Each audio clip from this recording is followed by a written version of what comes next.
गुस्सा पी जाना क्या आपकी सेहत पर भारी पड़ सकता है? नई स्टडी में सामने आई जानकारी आपको चौंका सकती है। आज हम एक ऐसे विषय पर बात करेंगे जो आमतौर पर सबके साथ होता है, गुस्सा।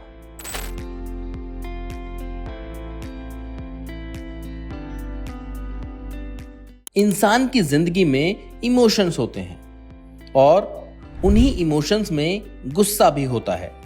जैसे मान लीजिए आपका कोई दोस्त आपकी किसी बात से खफा होकर चिल्लाकर नाराज हो जाए, लेकिन ये नाराजगी इंसानी जिंदगी पर भारी पड़ सकती है। ये एक ऐसा विषय है जिस पर लोग अक्सर ध्यान नहीं देते, लेकिन लंबे समय तक गुस्से को दबाकर रखने से ऑटो इम्यून बीमारी होने का खतरा बढ़ सकता है। हाल ही में यूनिवर्सिटी ऑफ पीटर्सबर्ग में एक स्टडी में ये बात कही गई है कि जो लोग अपनी भावनाओं, खासकर गुस्से को लगातार दबा कर रखते हैं, उनके शरीर पर तनाव का असर लंबे समय तक बना रह सकता है।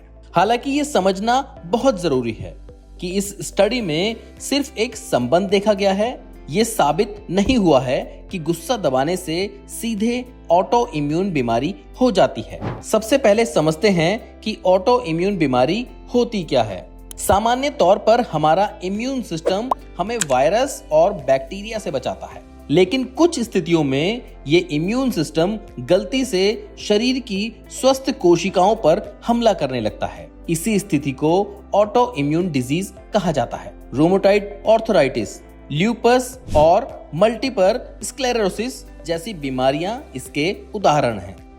अब सवाल है कि गुस्से का इससे क्या संबंध हो सकता है। जब कोई व्यक्ति लंबे समय तक अपनी भावनाओं को दबा कर रखता है तो शरीर लगातार तनाव की स्थिति में रह सकता है। इससे स्ट्रेस हार्मोन और शरीर में होने वाली सूजन से जुड़े बदलाव इम्यून सिस्टम को प्रभावित कर सकते हैं। वैज्ञानिकों का मानना है कि यही वजह हो सकती है कि कुछ लोगों में ऑटो इम्यून बीमारियों का जोखिम बढ़े, लेकिन इस विषय पर अभी और रिसर्च की जरूरत है। इसलिए हमारा सुझाव तो यही रहेगा कि गुस्से को ना तो आक्रामक तरीके से बाहर निकालें और ना ही हमेशा अपने अंदर दबा कर रखें। अपनी भावनाओं को स्वस्थ तरीके से व्यक्त करें, परिवार या दोस्तों से बात करें, नियमित व्यायाम करें, पर्याप्त नींद लें और अगर तनाव या गुस्सा लगातार बना रहता है तो किसी मानसिक स्वास्थ्य विशेषज्ञ या डॉक्टर से सलाह लेने में बिल्कुल संकोच ना करें।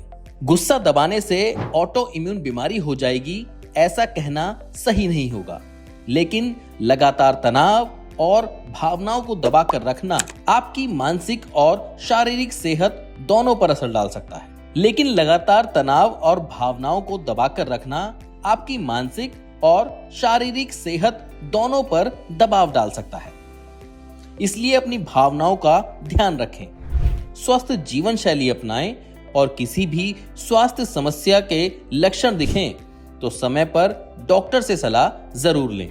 अगर आपको ये जानकारी अच्छी लगी तो वीडियो को लाइक करें, शेयर करें और चैनल को सब्सक्राइब करना ना भूलें। अगर आप फेलिक्स हॉस्पिटल में डॉक्टर की अपॉइंटमेंट लेना चाहते हैं तो इस नंबर पर कॉल करें।